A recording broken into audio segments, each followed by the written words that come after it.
Okay. Hello, everyone. I'm Alec, host of the Learners Podcast and co-founder of Learners. And today we've got a conversation you're not going to want to miss. I want to prepare you with some of the things that we will be talking about because I think we're going to get a little bit deep into this. We might have some spicy takes, maybe a little devil's advocate being played here and there, but we're gonna dig into some material. But today our guest is the one and only Judd Antin, who is a giant among us, literally, if not figuratively. Because what are you, like 6'5" or something? Most people don't know that I'm actually 6'6". You're 6'6"? Yeah. God damn. No basketball, eh? Was that I'm your thing? terrible at basketball. Oh, damn. I'm so Yeah. jealous of that height, though. Anyway, we were having a bit of a back and forth. And for those of you who don't follow Judd on Medium, you should do that. He likes to publish lots of interesting stuff. And one of the things that he published recently, which we're going to talk into, and I think we're going to kind of expand from it into a few different topics, was this post about doing your own research and what that means. And I feel like there's kind of the meta conversation about it. And then there's one that's a little bit more related to like the discipline of UX research, if you want. But I think this is a really great opportunity to hopefully zoom out, put some emotions aside, and try and attack and think about this as soberly as possible. Because I think historically, when people have talked about the role of who gets to do this stuff, who should be doing research, who's qualified to do research, we can't help but get a little bit of our own personalness caught up in this, and feelings of self-worth and replaceability and all that sort of stuff. So with that, I'm going to throw it over to you, Judd. Thanks for joining. And maybe you can kick things off with a bit of an overview about what that piece was about and really why you wrote it. Sure. Happy to. Thanks for having me on the podcast, though, Alec. Nice to see your face. Always. Again. Yeah, I wrote this. I think the thing that got me all hot and bothered was this phrase, which appeared in a particular context that I honestly don't even want to talk about too much, but kind of happens. It happens all the time where somebody's like, you disagree with somebody. Let's say you disagree on a topic, and they go, "Just do the frickin' research, Alec." And you're like, and so that happened to me. And I was like, okay, research. I know that's a thing that I've heard of. Like I've spent a little time thinking about what research is. And it got me thinking about how, that's kind of a metaphor. That's an interesting metaphor for something that's going on in industry right now. And so I think that the point of this piece that I wrote, which is called Do the Research, is it's sort of like not that new. It's a kind of about confirmation bias at the bottom of it, which is not a new phenomenon at all. But the thing that I was thinking about is how in the landscape we have right now, in the environment we have, it's just easier than ever for research to be that cover for what you want to be true.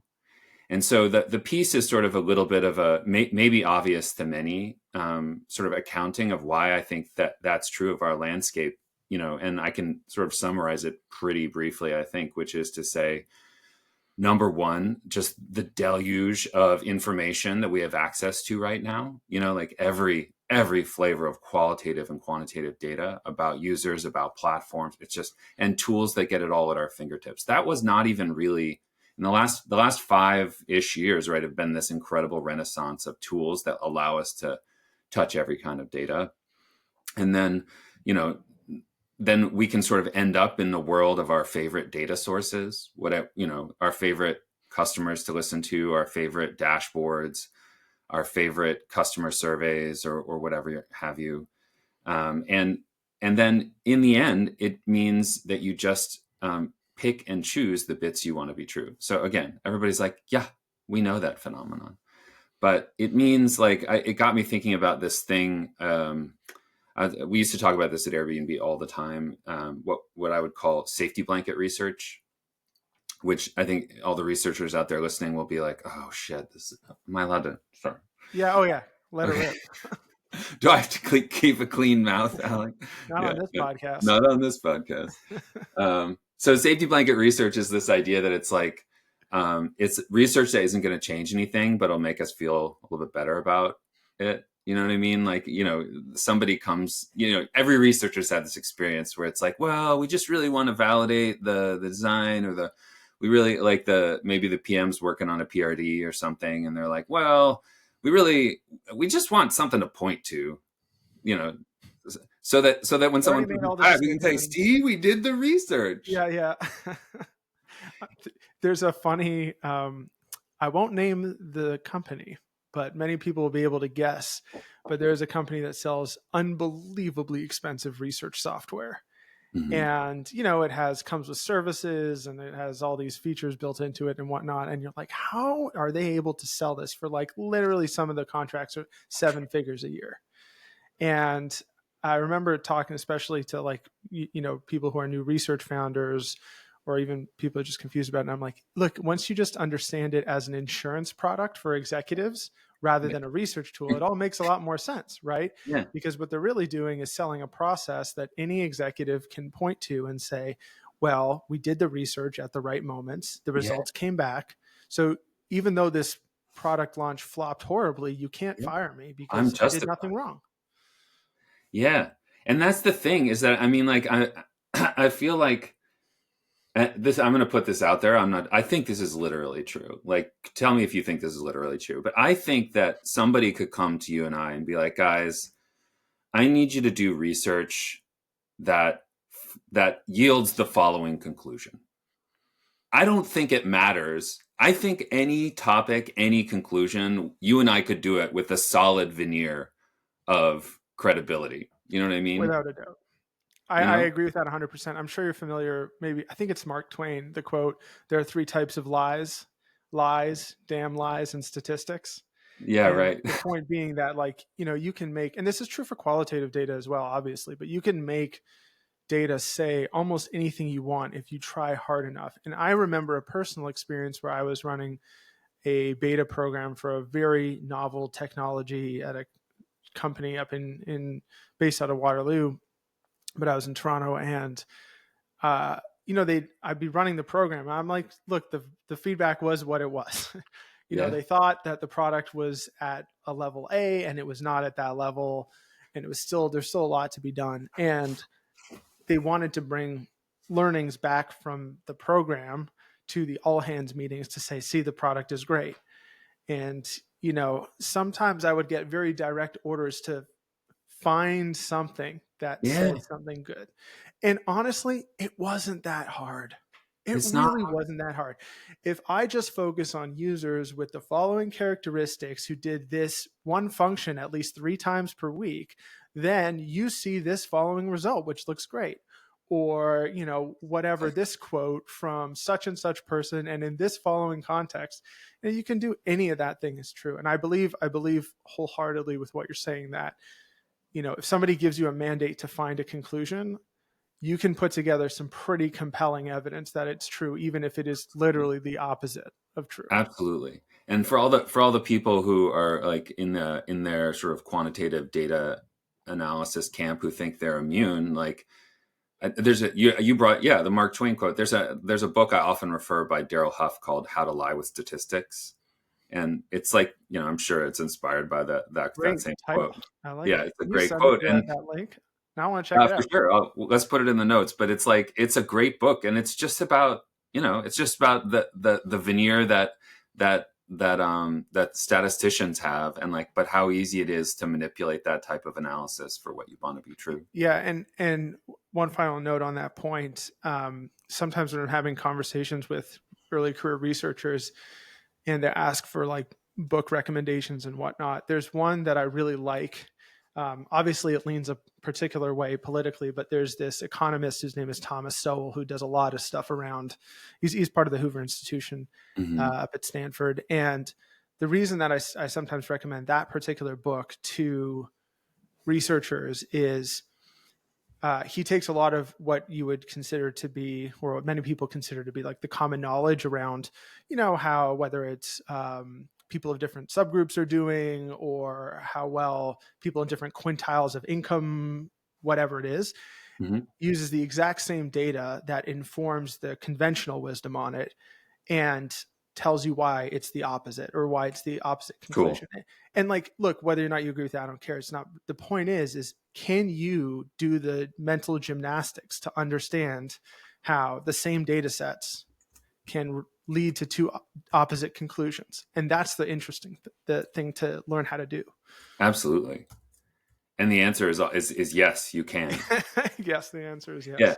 And so that, like, but the thing I was writing about was sort of like, none of this is new, right? Like but the thing that's new that I think is interesting and worth talking about, and I don't think it's particularly spicy. I mean, people disagree about these things, but the two things that I think are interesting that about today, about the landscape of today, one, the world of AI tools and the way that they interact with all that we've just said to each other, and two, the sort of the macroeconomic landscape and the way that it's changed who's doing research, and the sort of push for efficiency, and the way that there are a lot of different people out there who are doing research like things, and neither one of those, I think there's a lot of researchers who are like, see, that's why no one but trained researchers should do research. And listen, I'm like, part of me is like, in a perfect world, I might agree with you. This is not a perfect world. Mm-hmm.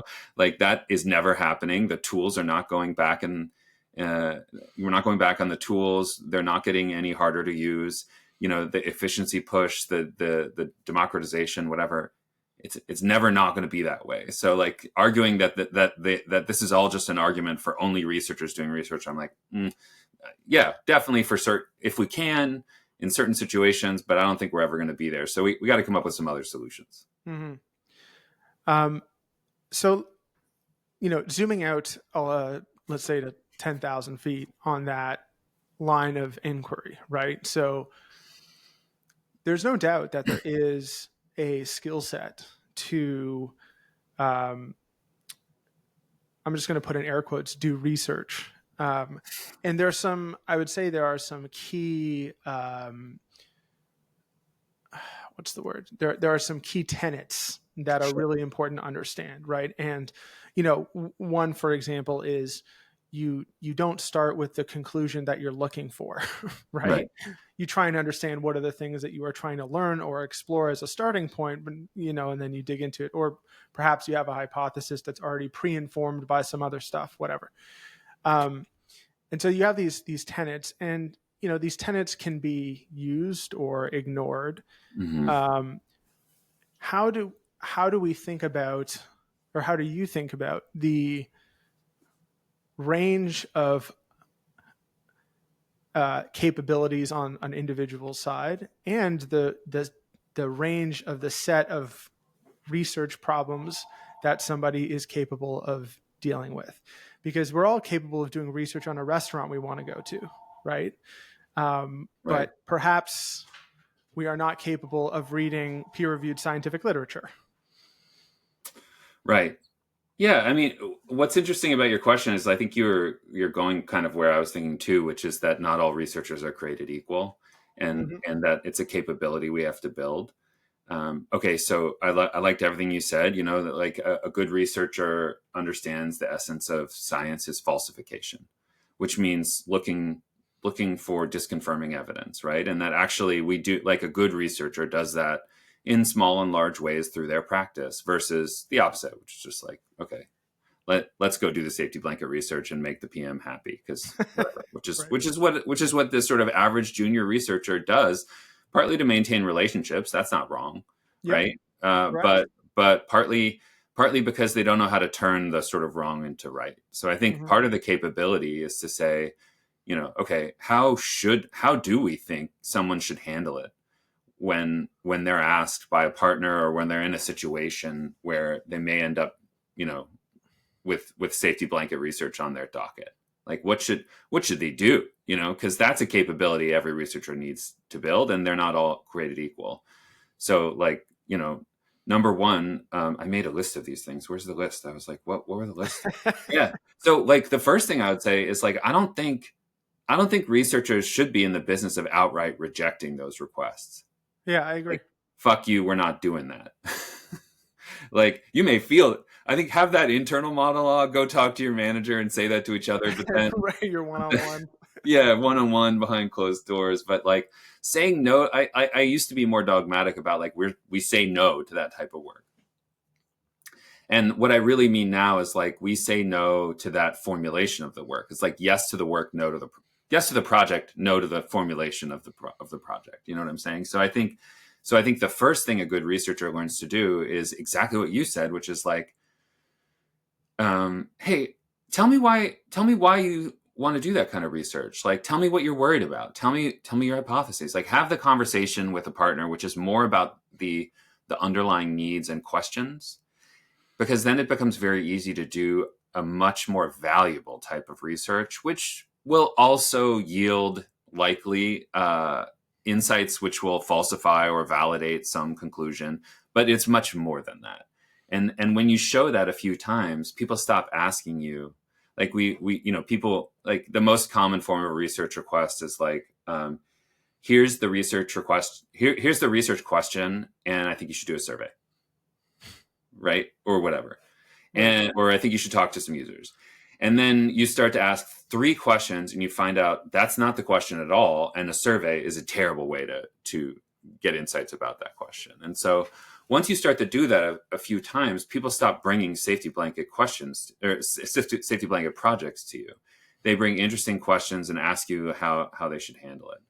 So, I think those are capabilities like that process where you move from the safety blanket request to something more valuable is something a researcher can get good at. Yeah, and the thing that makes me think a lot about too, which I think is also frankly a sign of the times that we live in, which is, do we have the ability to have a conversation with somebody where we don't see eye to eye on, let's just say, like, what is my role on the team, right? And what is the type of work you should expect from me, and how should I be doing it, right? Like the ability to just start talking and build a relationship and develop that trust so that you can, bit by bit get there. I feel like we have such a, and maybe this is social media that's done this to us, I don't know, but it's like, it's my camp or their camp, right? It's you're on the right side or on the wrong side, kind of thing like that. And, to your point, you're bringing up this example of like, sometimes you do the safety blanket research, right? Sometimes it's worthwhile helping people feel a little bit more comfort in what might be a super anxious decision for them. Yeah, Like that's for not everyone. wrong Yeah. per se, but the ability to just negotiate these relationships and what's right in your context or for this particular person you're working with might not be right for any other context or a different context. Yeah. I feel like it's just so much. The truth is that it's a lot grayer and messier than we want to, or we have wanted to admit. I mean, I think even about a lot of the talks at some of our events from like 5 or 6 years ago, and it was like, seat at the table, give it to me, right? And it's like, okay, like that's one way to go about trying to get some authority, right? But what you might find out is if you demanded that seat at the table and you sat there without having earned the trust of everyone at that table, Yeah. seat actually ain't worth that much, Not is gonna it? work. Yeah. Yeah. No, for sure. Yeah. No, absolutely. I think you're really right. I think there's this idea about that there are 2 kinds of disagreement. I'll find the source for this and send you the link too. We can add it. But there's 2 types of disagreement. There's intellectual and affective disagreement, right? And so one of them is a disagreement about ideas, and the other is a disagreement about disagreeing. And so like and the point this article makes, which I'll send you, is that like in this environment, so much of our conversation becomes about affective disagreement. Which is really about the emotions and the dynamics, the social dynamics of disagreeing, and it stops being about the ideas. Yeah. Right? And like maybe that's the consequence of the landscape that you were talking about a second ago, which is like in today's world we're just very polarized, and yeah, we're not veering into politics, but it seeps into our culture where it's like, hey, having a disagreement about an idea, a hypothesis, a project, it gets pretty quickly from that intellectual to the affective zone. And so the advice is basically to recognize that that's a thing that happens, because intellectual disagreement, highly productive. Right. Affective disagreement, like probably not. And we have this human tendency to focus on that side of it, and it becomes about the disagreement. Like once I read this, I started seeing it everywhere, like even just like in with friends and family when we're talking about things at the dinner table. Yeah. All of a sudden it's about disagreeing, not about the thing we disagreed about anymore. Yeah. So I That's right. thought I've that never was heard distinction. that before. I think that's um now I'm gonna see it everywhere. Thanks a You're going lot. to see it everywhere. Yeah. And, the thing about it, the other thing I was thinking while you were talking is that, you know, is that the problem, I think one of the problems, again, going back to researchers who would love for all research to be the sort of cornered only for researchers. I'm like, okay, well, we don't live in that world. But I also have run into tons of designers and product folks and others who are just wonderful and open and do things mainly the way that a researcher would be doing them, a researcher would be doing them. But I also run into so many who don't. And I think the problem is a problem of incentives. You know what I mean? Like the average PM, like to do research, like this whole science thing with falsification, you kind of have to want to be wrong. And and that's a lot to ask of Mhm. like an engineer or a PM director or an exec who's like under a ton of pressure. Like, listen, I don't really have the time to be wrong about this, so Mhm. I I I can't. So the whole incentive system is set up against what good research should be and towards safety blanket research. And that's just a lot to overcome. And that is a good argument for any other human, ideally a researcher, a trained researcher, but any other human, because I almost feel like as a human, it's too much to ask of that person. So this is a great point, which I think is a good way for us to like dovetail a little bit into personalities and roles a little bit, because the label or having or owning the label of researcher, frankly, does not inherently make you highly capable of doing this sort of stuff. And I can think of a few examples. I haven't hired a ton of people, but there's a few roles where where I've been closely involved in hiring researchers, and I remember interviewing some people who had some real resumes, and I was shocked at how they handled a case study. Like Yeah. completely floored that of the quality Meaning of work. disappointment or, Yeah, with disappointment. okay. Completely floored at the quality of work that they brought back. And I was looking at where, I knew a bunch of people who were fresh out of school that were super curious, super open, that Yeah. would have and did smash these case studies, right? Yeah. Um, and I'm like, how are you, frankly, earning the amount of money that you're earning in your current role, doing the things that you're doing, and you're a researcher? And I had a few friends, one of them ended up working with a very close friend of mine who's a trained scientist. And I remember he texted me being like, this is not how this is done, right? Like, I can see the flaw in the methodology here. Basically, it was a question around like, it was a question where you needed a large sample size and they were proposing a handful of interviews, right? Yeah. And it's Yeah. like a rudimentary mistake. And, he's like, am I going crazy? I'm like, no, you're not going crazy. This is nuts or whatever. And so, there's kind of like two types of errors here in terms of, you know, uh, maybe like a cognitive shortcut we take with this researcher label. One is because they don't have the label, they can't do the work. And another is because you have the label, you can do the work. Yeah, for sure. And my thinking is the only way to actually handle this situation is to do the messy, if not unpleasant sometimes, work of evaluating skills and not fully putting your trust in the label to figure this stuff out. Yeah.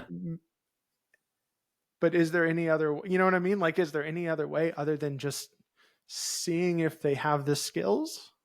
Yeah, I mean, I think it's a great point. And like when you think about it, I think listening to you, I'm thinking, okay, well, this happens because there's two buckets of skills that we tend to conflate together, right?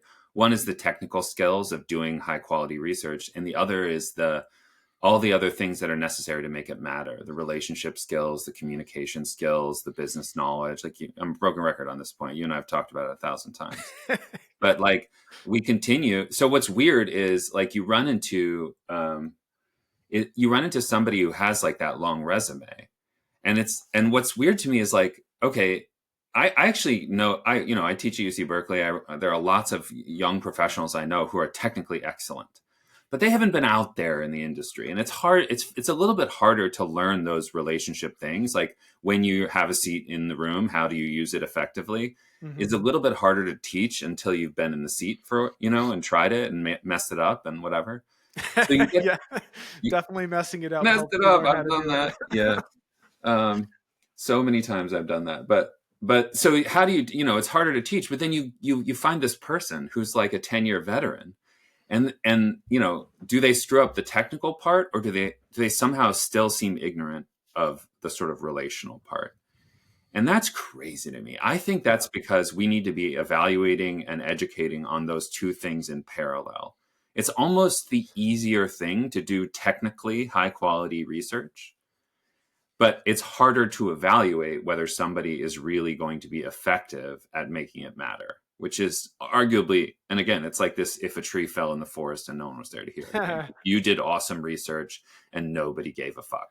Like, There's man, where did I can't remember if someone messaged me about this, or maybe it was on another podcast, but someone's talking about in one particularly very large technology company where the personal incentives are such that, or the incentives are such that personal excellence in the craft and the projects that you do is the important thing for getting ahead.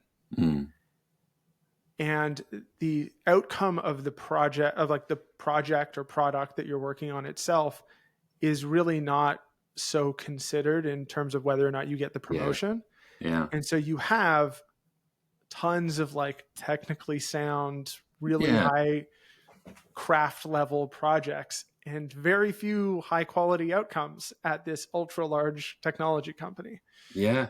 I mean, I've seen it myself. And like, just to be fair though, this is not unique to research. Like, I think I agree. I'm immediately thinking about like in today's environment, that what I would consider to be a fairly large over reliance in UX design on visual at the expense of real UX design, like interaction design, all the other elements that make up for a flow. So you have this very beautiful creative thing that just doesn't work in product. You have a wild overemphasis on strategy and vision, right? And so you have all these product people who think that's their job, to be the GM or CEO of their part of the product, and they can write this amazing mission vision, like a long-term thing. But when it comes to actually the sort of operational program management necessary to get it out the door, not only are they terrible at it, but nobody's evaluating them on that. And And sometimes nobody's doing it, and then right? no You're one does it. shipping Yeah. buggy, crappy. Like the thing that kills me is when the content design is just not even remotely a consideration. So like the words you use to communicate with Yeah, users and tell them what your product does, exactly. right? I Yeah, and remember who's minding that store? Go yeah, ahead. we had some people we were working with on and the error messages that just because they were contracts or something, it just like drove me insane. It's Yeah, like function could not be, this is displayed to the user. yeah. Something Function went could not wrong. be completed, then this random string of characters and Yeah, numbers, and then it's effectively the mess in big red, go fuck yourself, essentially, right? Like, yeah, don't care about you, don't care about your experience. It's not working, and I'm not telling you anything about it. yeah, yeah. So we like, yeah, it's the perfect example. That's the dirty, not the, it's not, yeah, it's the dirty underbelly of good software. Is Yeah. like getting that stuff done. But like, so in research too, it seems like we tend to glorify the shiny bits, the science part, if you will, which we Mhm. should. Like, if you're not doing good science, well, garbage in, garbage out. But on Yeah. the other hand, like all of that other stuff, like the messy relational bits, is Hmm. where it's at. And so we don't do as much teaching. We don't do as much growth. Like career ladders are not as oriented towards that stuff, and we can't evaluate them as effectively. And all of those things, I think, lead us into this place where we get our seat. If we get our seat, we don't know what to do with it. That's tough. there seems to be this like undercurrent across a lot of this stuff, and I feel like this is also true in a lot of other crafts as well, just based on things that I'm naive to much of the what's going on in the world, but just my inclination from what I read and Is see. that because you're Canadian? Maybe. um, Look, Sorry. it's cold and isolated up here. All right, Sorry. middle of The February. frozen north of the wall you are. Yeah. Yeah, though I did meet and had a nice chat with someone from Kalamazoo, who I think is like, even though that's Michigan and in the U.S., it's the same thing. Basically, yeah. Um, the it's like the unglamorous stuff is the actual work, Yeah. like 90% of the time. you Totally. know, whether that in the case of research, a lot of the time that's like relationships. Like when I talk to younger researchers, 50% of your job is like the communication, the relationships, the trust. If you don't have that, you don't have anything. Like, it doesn't matter how good your projects are if you don't have trusted relationships with For the sure. people you're working with, right? So like, I don't know if you know this, but getting coffee with the people you work with and trying to become friends with them to some extent, like that's work. That's part of the work, For right? sure. And maybe you're like me and you actually don't mind that, and that's kind of fun, right? Okay, well, what I don't like? I don't like doing the documentation stuff. I'm not good at it. It's not fun for me. It doesn't feel good, right? Well, guess what? Sorry, Alec. That's part of the work Yeah. too. And if you don't do it, then people can't go and educate themselves on what was done in a particular project 3 months ago. Yeah. Well, if I don't do that, I'm failing on part of the work. It's like all these little messy things. You can't just do the glamorous stuff where you It's get to stand up in front of the company at all hands and tell them what you learned, and that's all wonderful and magical.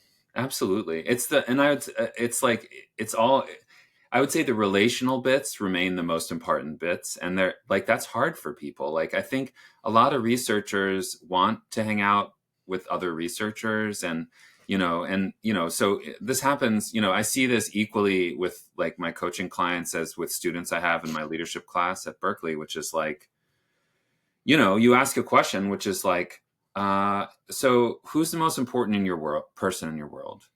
Like, and it's like, okay, my people manager, my eng lead, my director, my CEO, whatever. What keeps them up at night? You know, like, well, I don't really know. I don't, and I get it. Okay, cool. So if it's the CEO, like, you're probably not having like a ton of one-on-one time with them, but like, I mean, you've heard from them before, right? Don't they write emails? Don't you hear through the grapevine? Can you ask your whoever, does have contact with them? Like, this is something you need to know to do a Mm-hmm. relationally good job. And I think some people don't wanna, they're just like, nah, I came here to do research. And just like you said, it's like, well, these are the bits. Like, these are the bits that make it matter. You do not have to be um, a charismatic, outgoing, extroverted person to do that, to form a genuine social connection, to build a social network at work that builds social capital, Mm-hmm. and like, I talk about that a lot too in both of those contexts, that at Berkeley and with coaching clients, which is like, it's a damn bank account, and it Mm-hmm. sounds gross, but like, you got to bank it to spend it, man. That's how social capital works. There's so much good research about that in an organizational setting. So how do you bank social capital? It doesn't have to be from like being the world's most outgoing researcher. It does have to come from finding some sense of shared connection with people, which Mm-hmm. could come from anything, from a shared activity or just shooting the shit, grievances you both have, like, you can be quiet about it. You can do it one to one and then deploy it in the background. You don't have to be like raising your hand at a 500-person all hands meeting or something you're not comfortable with. Like, but you do have to do it. And I think that surprises a lot of people, especially researchers who may just want to go talk to users all the time. And Mm-hmm. I hear them. That's fascinating, but that's not the part that keep your job. Tell you what, if you want to do that, stay in the academy. For Stay in sure. the academy. You don't have to worry about any of these things. Now, you're not going to get paid Facebook And salary. there are no jobs for you. There are So no jobs, so I don't know. yeah, Go work for the government, right? There are lots of government agencies that hire statisticians and researchers and census doers and all sorts of stuff like that. You can yeah. do that all day. Again, not so much in the United States anymore, but hopefully soon, we'll see. But yes, no, exactly. I take your point. And those people, you see those people all the time, and a lot of them want to get industry jobs, and they're woefully unprepared, for the I- idea that they have I'd to be a do. lot more sympathetic to that, some of the things that you hear around that. If it's like, look, if all you want to do is that kind of work, there are jobs where you can do Yeah. that kind of work. They're just not going to pay you 3 times, 7 times the median American income, Yeah. right? It's like, if you want to earn that kind of resource, then you have to do some. And this is kind of like one of the other meta points I keep coming back to, where like my question is, your blog post is do the research. Mhm. The underpinning I'm feeling from this conversation so far is it's also just do the work. Yeah. Like, do the work, right? Look, just so you have people who are doing fake research, it's like, well, I need to justify this decision, so let's find a way to justify the decision, right? It's not just that's not doing the research, it's that's not doing the work to Yeah. like make the right choice or do right by your team, your users, whatever it happens to be. Yeah. um, And I think you're right. And the hard part is I think a lot of people think they're doing the work, and they are to a degree. It's just in the with the fragmented deluge of information we have right now, it's just too easy to find the bits you want to be true. Like I think this is what happened with the person who triggered my whole like is that they thought they'd done the work, and, yeah, and they did. They probably went and read some stuff and found some stuff, but like if you and I looked at it, we'd be like, whoa, I don't know if that's research the way that I would do it. And so in the article I talk about not that, but just, well, what do we do about it? And I think one thing is what we've been talking about, which is kind of changing the goal, like to focus on falsification. We hmm still I still hear from companies all the time that talk about doing validation research, and I actually think that's a huge problem. hmm That language hmm is a problem. Like, and I'm not suggesting we call it falsification research. That's a little nerdy, but validation research, like you set up the goal, like you called it like exactly what you want to not have happen, which is like, yeah. let's just find the thing that makes us feel better. So like that culture change, the language change really matter. Like I think diversifying the people who are involved in research really matters, because of the wisdom of crowds is based on the idea that we bring different information and perspectives. hmm And then I think there are real lightweight things we can do with process that help, like setting up templates that force us to state our preconceptions and hypotheses. Sometimes like an idea that I think can work really well with big projects is designated devil's advocates. yeah, yeah, yeah. Like I think that's an interesting idea. So there's lightweight stuff we can do. Researchers can be involved in that, but even if you don't happen to have a researcher, you can still do that and not end up like swirling the toilet with doing the research and just finding what you want to be true. um I so somebody downloads all that advice, let's say, right, Yeah. and tries to put it into practice. It's hard, like for me, if I'm it took me 400 hours to figure out how to put air in my tire. Okay, so I'm not like some super hyper genius over here who can just do this. Like I find that very overwhelming and difficult to like download a process that's new Yeah. to me and try and figure out how to actually accomplish the task. So if you're looking for, I think if you're looking for heuristics of whether or not you're doing it right, Hmm. I think there's a couple that come to mind for me. Yeah. One is, if it doesn't feel uncomfortable, you're probably doing it wrong, Sure. Yeah. right? Like if it doesn't feel like you don't know if like there, maybe you have some big assumptions you don't really want to explore, you don't really want to write them down, Yeah. right? That's a sign that like it's kind of working. Yeah. That's good. And the other thing is, does it feel messy? And I think from my experience, um, I've just in my personal life, there's been many times where I have developed a point of view that was like maybe directionally correct, but way oversimplistic, Yeah. right? And one thing that I would notice as I would do things with it or explore it or whatever it happens to be is like, man, this is not quite as simple as it just feels really messy right away. Yeah. And that's because there's actually like 1,000 little vectors that you haven't unpacked yet Yeah. to build the real, true, correct understanding of this part of the universe. And I think those are two feelings that you can kind of, if you're reflecting on doing the work, doing the research, and this is new, especially if this is new to you, and it feels uncomfortable or it Yeah. feels messy, those are signs that it's actually, you're doing the right thing. Agreed. Like you're feeling like you're swimming upstream a little bit, Yeah, and you and don't that know if means you're it's going the right working. direction. It's a little hazy. Yeah. Those are But probably you good should be. signs. Yeah. And Yeah. then speaking of which, this is also why it drives me be fucking crazy with some of the stuff I see on like LinkedIn or Twitter or whatever it is, where people be like, here's the 5 steps you need to triple your ad return on ad spend, or like, Right. all you need to do to optimize your app store ratings Right. in 3 easy steps. There's no such thing in the universe. And No. by the time that stuff is getting put out, all the alpha in that approach, all the net return from doing it is probably gone. Yeah, for Like, sure. Like those people are suspicious for sure. It's like I always think about how not to veer into financial advice, but like people who routinely say they can beat the market with single stock investing. And I'm like, here's the thing. If that were true, we wouldn't be talking.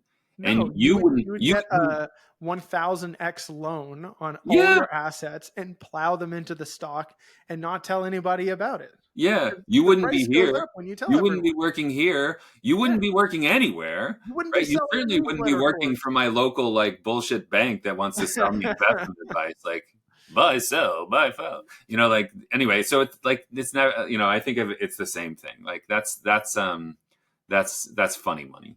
But look, I mean, at the same time, like I think I loved your heuristics, and I think like I hear that a lot from people, and they're like, I want to make a change. What do I do? Where do I start?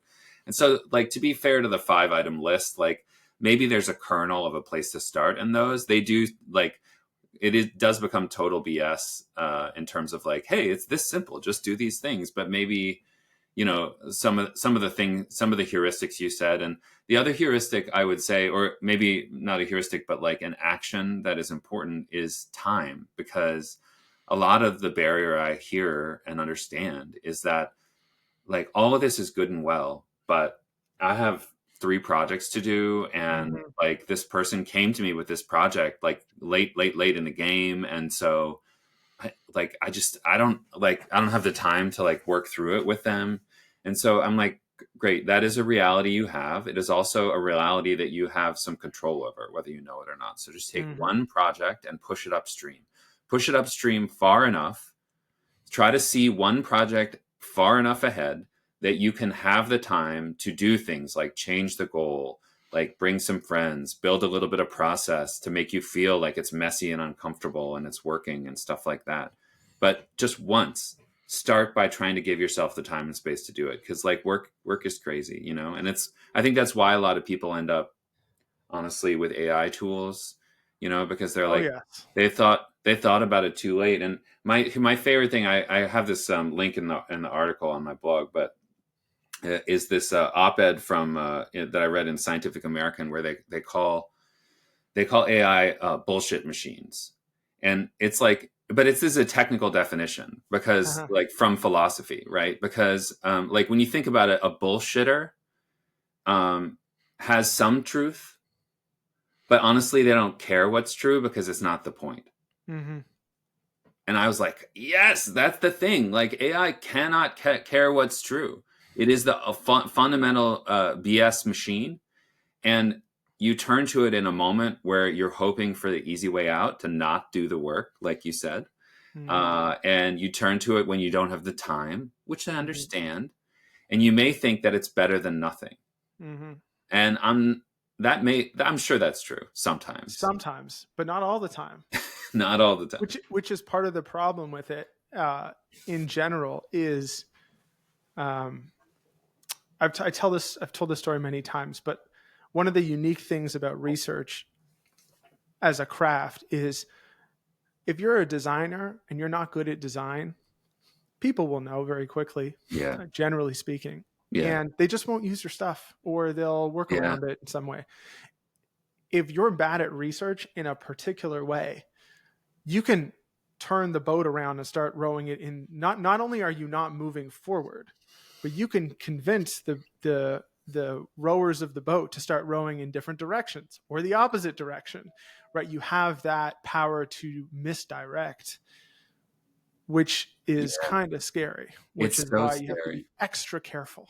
And I think that's where I'm not an AI skeptic, but I think that AI enables that behavior you just said Mm-hmm. more dramatically than anything else that's come around lately, where you can produce this sort of beautiful, clean, confident sounding synthesis or summary.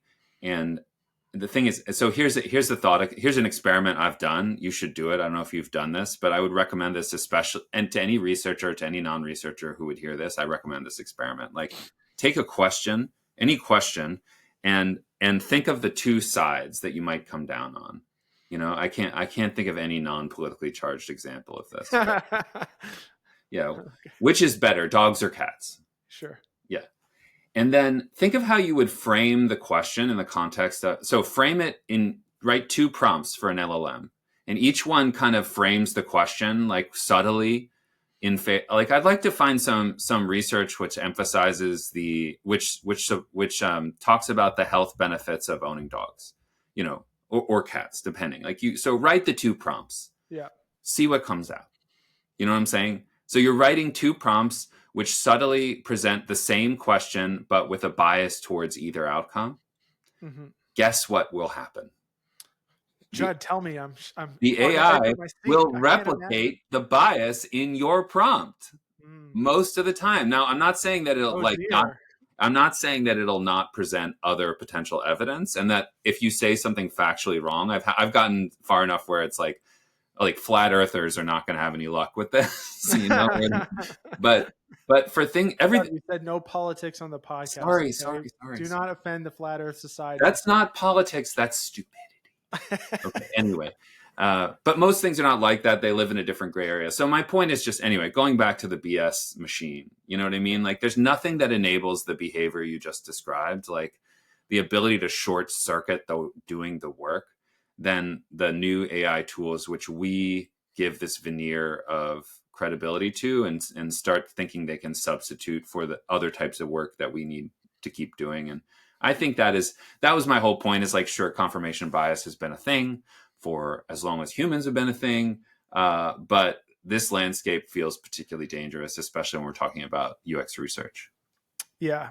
I over the last couple of years in particular have met more than a few people building AI tools for researchers, and my number one piece of advice, it's funny because they often get off to a roaring start selling to like market researchers, Oh yeah, right? Which, I don't want to yeah. They're also start on buying market. NPS There's tools, many so it's great fine. market researchers, but when you're looking for the most minor differences in preference of beverage, Pepsi or Coke, in sample Yeah. sizes, like, there's just not as much that can go wrong and whatnot. But the thing that I will tell them is like, maybe this is as magical and incredible as you say it is, right?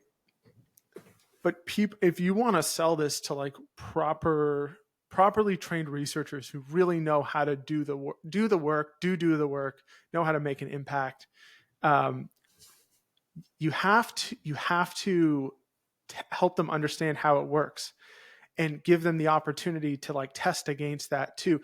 For example, I didn't know this, but there's a thing in these language models where you can like scale something called temperature, which basically makes the answers from the LLMs more or less determinative from like Hmm. 1 to 100. You can make it so like, give it a prompt, it answers the exact same way every time. That's like 100, whatever.